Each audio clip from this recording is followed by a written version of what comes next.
नमस्कार मैत्रिणींनो, चला तर मी आज तुम्हाला सांबार कसं बनवायचं ते दाखवणार आहे। आता हॉटेलला जायची गरजच नाही, आपण घरच्या घरी सांबार बनवणार आहे। बघा, आपण इथं अर्धा कप डाळ घेतलेली आहे, एक कांदा घेतलेला आहे आणि 2 बारीक चिरून बटाटे घेतलेले आहेत, 2 शेंगा घेतलेल्या आहेत, 1 टोमॅटो घेतलेला आहे। आता आपण कुकरमध्ये टाकून घेऊया। आधी 2 ग्लास पाणी ओतूया। आपण आता 2 ग्लास पाणी ओतून घेतलेलं आहे। आता त्याच्यामध्ये आपण डाळ आधी ओतून घेणार आहे, स्वच्छ हे पकडून घ्यायची आहे डाळ। त्यामध्ये आता आपण कांदा टाकून घेणार आहे, कांदा टाकून घेतलेला आहे। आता त्यामध्ये बटाटो टाकून घेऊया, टोमॅटो टाकून घेऊया आणि शेवग्याच्या शेंगा टाकून घेऊया आणि 1-2 चमचे आपण हळद टाकून घेऊया। त्याच्यात आपण 2 चमचे हळद टाकून घेतलेली आहे।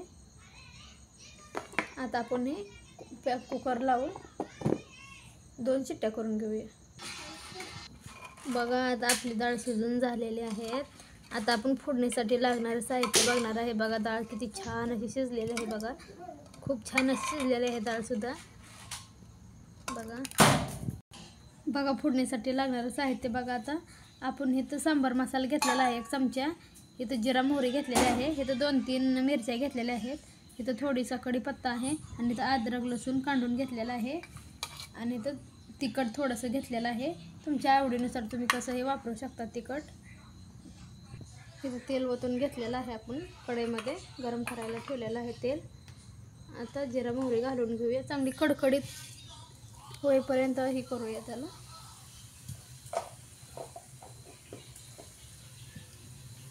लाल भडकाची होऊन द्यायची आहे आपल्याकडे ही जिरा मोहरी। बघा, कढीपत्ता टाकून घेऊया,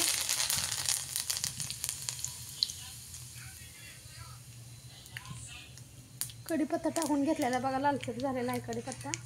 आता मिरच्या टाकून घेऊया, मिरच्या टाकून घेतलेल्या आहेत। आता अद्रक लसूण कांद्याला बारीक कांद्याला टाकून घेऊ, ह्याच्यामध्ये थोडंसं हलवून घेऊया।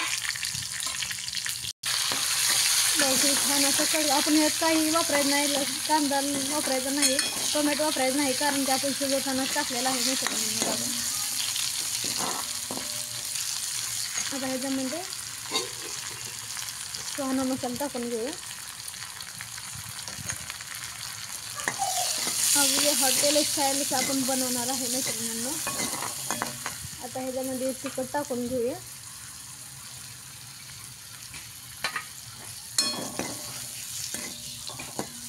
आता ह्याच्यामध्ये आपण शिजवलेली डाळ ओतून घेऊया।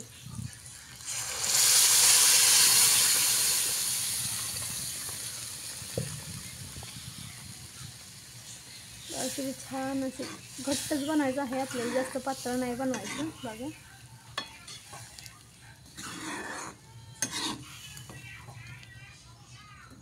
किती छान असं सुगंध सुद्धा सुटलेला आहे। बघा बघा, असंच घट्ट तुम्ही तुमच्या आवडीनुसार बनवू शकता। मला घट्टच आवडतं म्हणून मी घट्टच बनवलेला आहे। बघा, वाव, किती छान असं सुगंध सुटलेला आहे। बघा, आता आपण मीठ टाकून घेऊया, चवीनुसार मीठ टाकून घेऊया। पण 2 चमचे मीठ टाकून घेतलेलं आहे। तुम्ही भाताबरोबर, इडली बरोबर किंवा डोसा कशाबरोबरही खाऊ शकता मैत्रिणींनो। बघा, किती छान असा सुगंध सुद्धा सुटलेला आहे। बघा, चला तर मैत्रिणींनो, माझी रेसिपी आवडल्यास तुम्हाला मला कमेंट करून सांगा रेसिपी आवडली आहे मैत्रिणींनो म्हणून। खूप छान असं सुगंध सुद्धा सुटलेला आहे मैत्रिणींनो आपल्या सांबारमध्ये बनवलेला। तुम्ही ही बनवून बघा एकदा, अगदी हॉटेल स्टाईलच आपण बनवलेलं आहे। बघा, किती सुंदर असे बनलेलं आहे सांबार आपलं। बघा, सांबार थोडंसं घट्टच असतं मैत्रिणींनो, मी थोडंसं घट्टच बनवलेले आहे। तुम्ही तुमच्या आवडीनुसार कसंही बनवू शकता। बघा, एक 5 मिनटं आपण शिजवून घेऊ याला आणि नंतर खाण्यासाठी तयार होईल मैत्रिणींनो।